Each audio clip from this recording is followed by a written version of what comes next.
Hey guys, welcome back. It's your favorite Gimp of the Limp, and I'm here with my final part covering Hearts and Minds, Vietnam 1965 to 1975 by Compass Games. Previous videos, make sure you've checked them out if you haven't already. We played through the 1966 year, and that's, can be a scenario or it can be part of a campaign, whichever. And then we are at the interphase section of the game. So we're going to run through the interphase really quickly. And then we'll go over some final thoughts for Hearts and Minds really quick.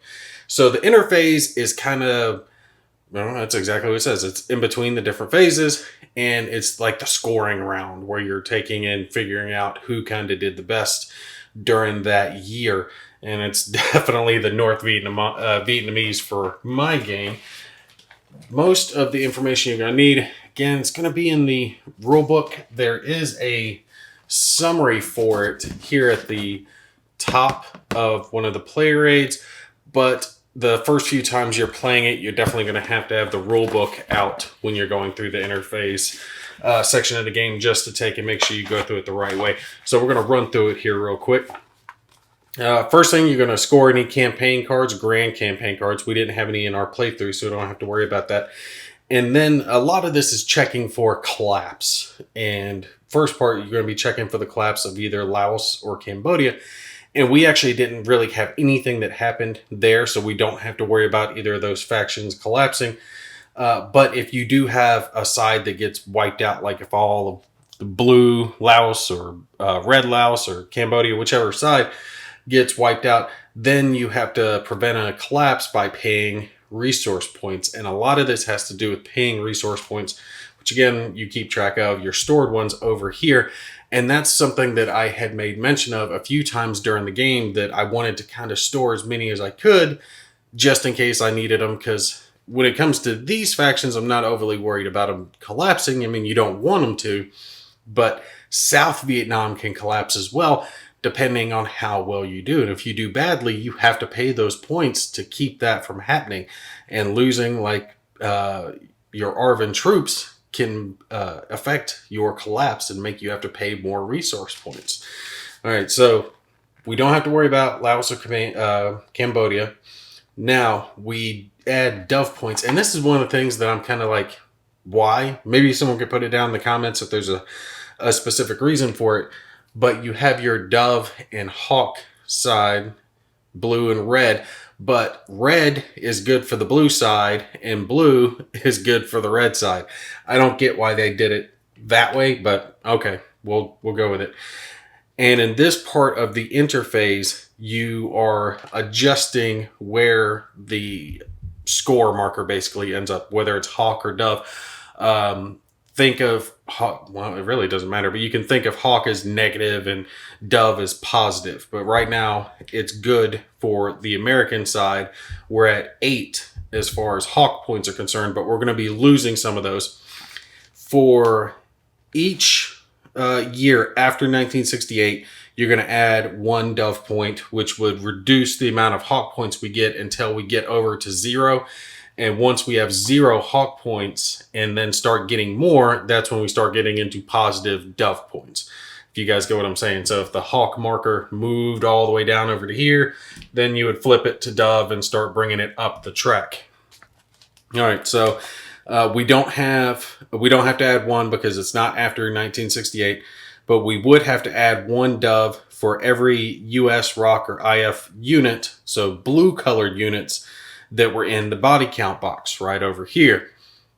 We had a lot of combat go on, but the only units we lost were our ARVN troops. So we don't have to lose a point per troop, but we do have that affected as far as the interphase is concerned. Next part. So we don't lose any for our blue. Add still another dove if there are not more red units than blue units in the body count box. Oh, I was reading that backwards. But yeah, if we've got more red than blue, we don't have to add the dove. We do have more red than blue because there's a bunch of red, but there's no blue, so we don't have to add a dove for that.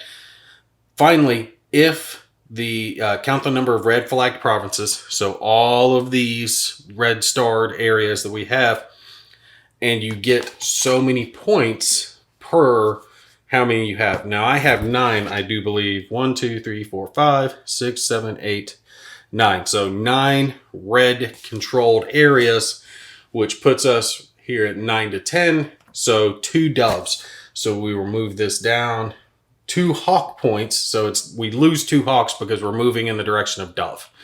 I know that sounds a little confusing, but you get your head wrapped around it. It's not too bad. The most we could lose for that is 5 if you have 15 or more provinces controlled by the North Vietnamese. Now we have to check our South Vietnamese government stability. And to keep it stable, the blue player must stockpile resource points equal to the difference between the number of ARVN units, or pay stock points rather, the difference between the number of ARVN units in the body count box and the number of pacified provinces in South Vietnam. Now, the pacified provinces are the ones that have the blue star. Remember, when it comes to this game, the red controlled areas is what the North Vietnamese control. If it doesn't have a flag, that's what the South controls. And then if they pacified the area. So there's kind of like 2 levels of control that the South can have when it comes to it. So they either control it or they really control it. And the blue star means they really control it. So we have to count the difference, and then we have to pay that much in point costs and stock points between the amount of these guys, the green guys that got killed, and how many pacified areas. We have 3 pacified areas and what was it? 6 ARVN units that were destroyed during this scenario. So we have to lose 3 stock points. We have 5, so we can drop down to 2 and we're good. But we started off the scenario with 4, so we didn't do that good as far as keeping our points up. And the next year we would have to take and dump more points into that to get that back up, because we're still having to worry about keeping South Vietnam from falling, but also these as well. And these cost 3 points a piece. So if you were paying a lot, you could pay upwards of 10 stock points, potentially, if you have a lot of collapse going on. But if you have a lot of collapse going on, you probably haven't banked that much for points anyway.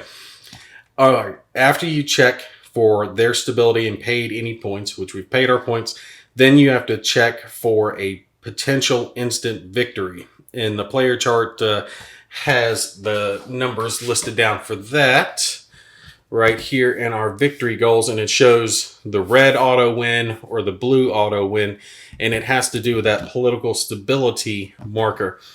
So for the red to auto win in the year that we're in, which is 1967, they would have to have 8 greater than or equal to 8 dove points. They definitely don't have it. And we would have to have less than or equal to the 7 hawk points, and we don't have that. We actually lost a lot of hawk points because of it. So there is no auto win. You just have to keep track of that. Remember, like I said, when it comes to the hawk, you think of the hawk as like negative, and you think of the dove as like positive when it comes to it. So once you get done checking for your auto victory, you're done with the interface, and then you're ready to start up your next either scenario or just continue on with your campaign, moving on to the next year and start fresh, get your new cards, new units, jump right back into the game. All right, I'm going to just toss out some quick final thoughts here for Hearts and Minds. In this one, it's kind of in this gray middle area.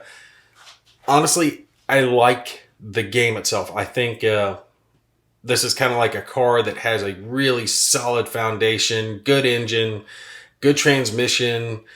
All the parts that are moving are good, but it needs some body work to kind of polish it up a little bit. And a lot of that does have to do with the solitaire components of the game.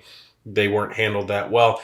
But I do believe they are working on errata. The last I heard, that it's possible they're already up as well by the time you guys actually see this video, that there is errata correcting some of the issues with the cards and the player aids and the rulebook, things like that.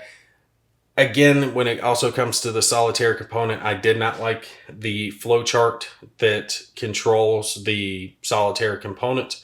I think for me, if you're wanting to play solitaire, I did not use this. I just did not find it to be that helpful.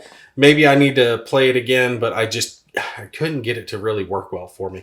And it's possible that's a me thing. I don't want to take and, hate on it completely. Maybe I'm just reading it wrong and having an off time when it comes to this.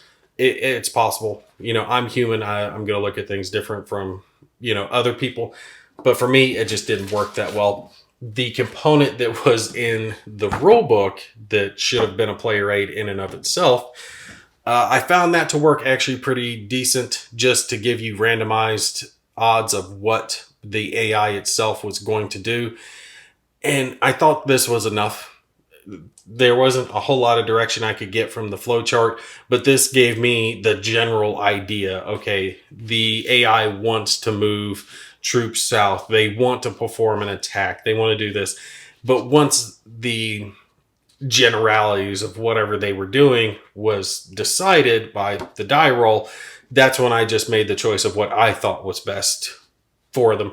And honestly, when it comes to war games, this one's going to be one of the ones where you're more of playing it to the best of your ability for each side rather than letting the AI system control it completely. I think, considering this is a card-driven game where, you have to pick what card you're playing, you can't have, the AI pick the card because there's no way to devise a system for that. I think the system, they went with as far as, flipping over the top two, picking the one that has the higher point cost, and then following the chart involved for that was pretty much the best system they could come with for a card-driven game. I mean, there are other systems out there, but it worked decent enough for this. So ignore the flow chart, in my opinion. Use the card system, and it works decently well. Like I said, it's a good foundation. It's a good game. I enjoy the gameplay itself, and especially the components are leaps and bounds above some previous Compass game stuff. Some of the complaints that others have said, and I have echoed previously myself, was the counters were too thin, the cards were too thin, nothing but paper maps, and you still had a fairly expensive game. You'd be paying $70 or $80 for it, but all thinner, lesser quality components. And this time they kept the price point, good in my opinion, for the quality of the components that you got out of the game. Definitely great counters, great cards, player aids. Everything component-wise was built very well, especially the fact that they've got the information that you need on both sides of the board, so each player can sit on each side and they can look straight down and see most everything that they need that's already located on the player aid, but it's right there on the board for them as well. There are a few charts that are only on the board instead of the player aid. I would have liked to have seen those in both places, because especially for me, when I'm recording, it's harder for me to get my head right down onto the board and in the way of the camera to read whatever the results were. But those are smaller gripes. And again, the color scheme, I thought they needed to change that just a little bit because the ARVN troops do blend in with the green of South Vietnam. Minor gripe, not the biggest deal in the world. So if you want a game that covers the campaign of Vietnam, all the different sides, has events that can happen and change the flow of the game, the political will, all that type of stuff, I recommend. I enjoy the game. It's just the solitaire components. You're going to have to do some fudging and working with it on your own to take and kind of correct a few of the issues and just kind of playing to the best of your ability to make up for that. But it is a good game, worth the experience, and it does play fine solitaire. There's plenty of games out there that don't have an AI system and you play them solitaire anyway. So this one did take the steps in that direction to, help you out if you want to play solitaire. So it'll work fine for that. I do recommend the game. Love it. I definitely enjoyed it and looking forward to poking around at it a little bit more myself. All right, that's going to be it for me. I hope you guys enjoyed this one. Y'all take care. I'll catch you in the next one.